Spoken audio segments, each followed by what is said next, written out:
Yobona amakhosikazi ekushili ngoba wena sowubakhele enye option yokuthi bakushiye. Kukhona ama-decisions that come. Hayi bazala bami zitho, welcome to Mkosi noMagatsheni. I am uMagatsheni, umgosi wethu namhlanje. Bazala bami zitho, awukho mnandi neze guys. Ngizonithulela ukuthi kaMseleko sebavelelwe isifo.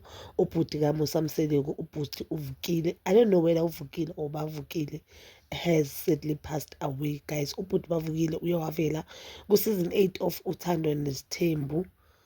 He was one of the guys bekabiziwe, one of the family members bekabiziwe ukuthi azowamukela uMakhwela, and it seems like it's someone who is very supportive empilweni kaMseleko and umuntu ofuna ubona uMseleko aya phambili. We know that uMseleko uhlala asho ukuthi yena nefamily yakhe they are not very close, especially sister wakhe, because abantu abaningi bathi efamilini yakhe bathe bambona makathuthuka bathi uthwele. So I think ubhuti bavukile is one of the few people who were very supportive empilweni kaMusa Mseleko, and the sad news ngizizwe namhlanje ukuthi akasekho emhlabeni.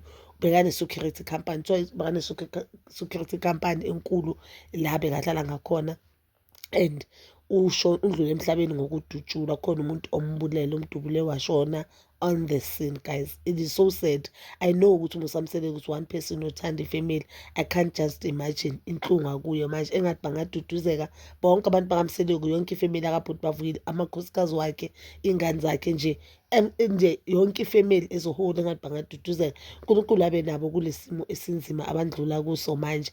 And cabanga guys, bekazovela ku the next season, which is season 9 of Uthando Nesithembu guys, and he's one person umaka advise uMusa Mseleko. I think umnyama advise abaleka kakhulu empilweni, because if ubona le clip engifaka ukuthi abantu bazokwazi ukumkhumbula on that clip, uyasho ukuthi uMseleko uye ophula umuzi wakhe. He's the reason ukuthi uMseleko umzumbe ungabi nomuntu, ngoba awukwazi ukuthi unike umuntu i-option ukuthi aphume kakhe. You understand? And I think that was the best advice. I am so sad. This is so sad, guys. Mhluzami nje ibhlungu, mhluzami ayikho right, because I know ukuthi uMseleko love ifamily. You understand? I just can't imagine ubhlungu abantu bakaMseleko abandlula kubo manje, and knowing that uMphumile Mseleko, he's also in the security company business. In the security business, he has a security company. So uyacabanga ubhlungu andlula kubo manje uMphumelele yena I1. And we don't know the reason behind ukudutshula kwakhe. We don't know what really happened. We don't know whether bekabanjwa inkunzi or because bekalwa mhlawumbe izimpi zabo or bekaprotecta someone. We don't know.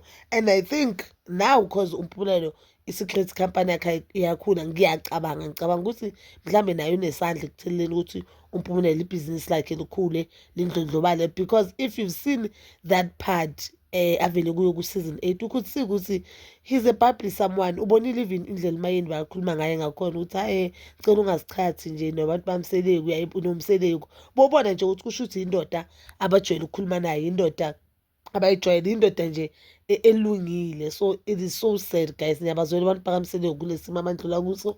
I really don't know what to say, but nje ngafisa ukuthi guys on the comment section, please do not comment the negative comments. Please njengasingandlulisa abantu bakaMseleko induduzo nje cha. That is all for now bazala bam. Please don't forget to like, subscribe, share and hit that notification button.